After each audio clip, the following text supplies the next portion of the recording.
याद दिलाते हैं कि गर्भ योगेश्वर गुरु बिना यानी सुखदेव ऋषि जी पर गुरु धारण किया नहीं और पिछले पुनों की पिछली भक्ति शक्ति से उसमें एक सिद्धि थी आकाश में उड़ जाने की, और उस सिद्धि को पाकर के एक हल्दी की गांठ से पंसारी बन जाते थे ये ऋषि लोग, और अन्य व्यक्ति उनको आकाश में उड़ते जाते हुए देखकर उसको परमात्मा के दर्जे में ले लेते थे, परमात्मा की सत्ता पर मान लेते थे। और पुण्यात्माओं, एक जन साधारण को ऐसा देखे कि एक आदमी आकाश में उड़ गया तो उसकी तो हालत खराब हो जाती है कि ये तो भाई सचमुच परमात्मा ही है। अब उसमें एक सिद्धि आकाश में उड़ जाने की सिद्धि थी, इसी कारण से वो आंडी पाक गया। इसी कारण से उसमें अभिमान समा गया कि मेरे बराबर कोई को नहीं। आकाश में उड़कर इंद्र के लोक में यानी कोमन स्वर्ग में जाया करता था। वहां के जितने भी देव थे, ऋषि थे, वो सभी उनका बड़ा सत्कार किया करते थे, आदर से उनको आसन देते थे और उनको लेक्चर सुनाया करता था, प्रवचन देता था, शिक्षा देता था। एक दिन इसी चक्कर में वो भगवान विष्णु के लोक में चला गया। प्रत्येक लोक में एक एक रेस्ट हाउस है, रेस्टोरेंट समझो इन्हें, एक एक बहुत बड़े विशाल रेस्टोरेंट है। और वहां पर जो जैसे विष्णु जी का जो भक्त साधक है, उसने विष्णु जी को इष्ट मानकर जो दान पुण्य किए, जो भी कोई कथा ज्ञान यज्ञ किया, उस आधार से वो विष्णु लोक में चले जाते हैं और वहां उनको एक रेस्टोरेंट यानी उस स्वर्ग में अलग से व्यवस्था की जाती है और उनकी अपनी ही पुण्य कमाई होती है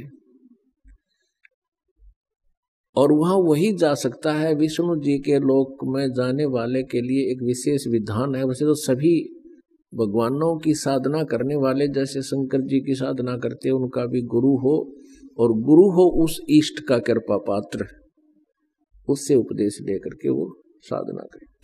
तो सुखदेव जी पहुंच गए भगवान विष्णु जी के लोक में और सीधे चल दिए उस रेस्टोरेंट की तरफ यानी उस स्वर्ग की तरफ। आगे पहरेदार खड़े थे, उन्होंने कहा, ऋषि जी कहाँ जा रहे हो? कि स्वर्ग जा रहा हूं, अंदर रेस्टोरेंट में जाऊंगा। इस स्वर्ग के अंदर जाने वाले के लिए एक कंडीशन है कि उनका कोई गुरु हो। आपका कोई गुरु है तो हमें प्रमाण दिखाएं। अब ऋषि जी कहने लगे सुखदेव जी कि मेरा कोई गुरु नहीं है।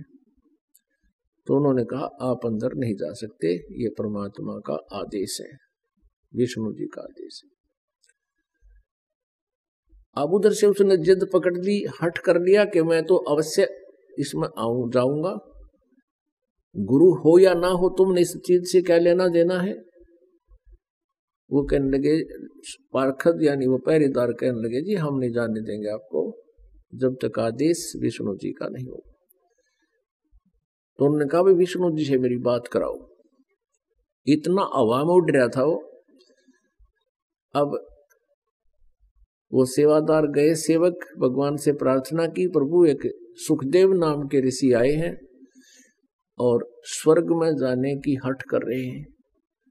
विष्णु जी ने पूछा फिर तुमने अलाउड क्यों नहीं किया, जाने देते उनको? कि प्रभु आपके आदेश अनुसार उनके गुरु नहीं है इसलिए हमने नहीं जाने दिया, उन्होंने गुरु नहीं बना रखा। तो विष्णु जी कहने लगे अच्छा फिर नहीं जाने देना। तो कहते हैं चल मैं चलता हूं।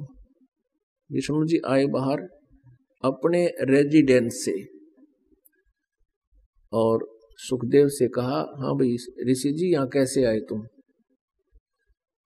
अब वो सुखदेव के मन में एक और ऐसा विचार था कि भगवान विष्णु मुझे शाबाशी देंगे और यूं कहेंगे, वाह भाई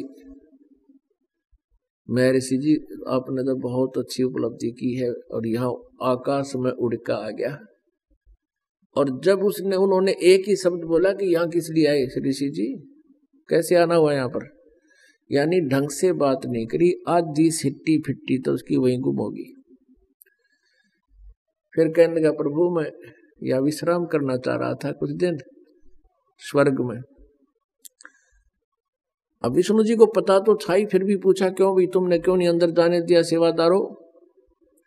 सेवादारों ने बताया प्रभु इनका कोई गुरु नहीं है। तो विष्णु जी ने कहा कि ऋषि जी आपने गुरु नहीं बना रखा, नीची गर्दन कर ली। कहने लगा नहीं जी। विष्णु जी ने कहा भी यहाँ तो वही व्यक्ति आ सकता है जिसने कोई गुरु बना रखे हो,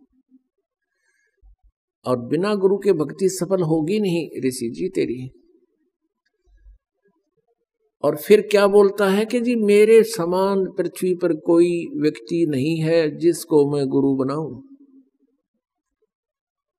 भगवान विष्णु ने कहा कि यह भी तेरी भूल है व्यास के बेटा, व्यास पुत्र, यह भी तेरी भूल है, ये तेरा एम बोल रहा है। पृथ्वी पर एक से एक महान आत्मा है, और जाइए राजा जनक से नाम लीजिए, वो आज मेरा कृपा पात्र संत है, यानी वो रजिस्टर्ड है मेरी तरफ से, वो गुरु पद पर विराजमान है। ये कहकर भगवान तो अपने रेजिडेंस में चले गए। सुखदेव वहां से वापस चल पड़ा। वहां से विमान उसका चला आकाश में उड़कर फिर पहुंचा स्वर्ग में, जहां वो पहले जाता था इंद्र के लोक में। उसका चेहरा उतरा हुआ था, पहले वाली खुशी उसके चेहरे पर नहीं थी।